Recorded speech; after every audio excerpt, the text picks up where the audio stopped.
I'm Poppy, and today let's learn the names of the 7 continents of the world, and also let's find out how we can identify those continents on the world map.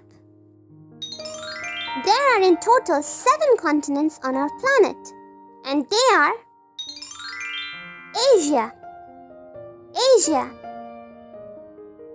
Europe, Africa, North America, South America,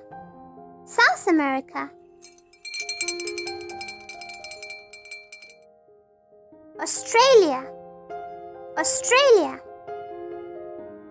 and lastly, Antarctica. If you look at the world map, this is where each of those continents are located. Yay! And that brings us to the end of this lesson. Now you know how to identify the different continents on the world map. For more such fun videos, be sure to check out other videos on our channel. You can find the links available in the description box below. You did a great job today. See you again in the next video. Bye-bye for now. And if you like our videos, be sure to like, share and subscribe to our channel, Peach Peanut Poppy.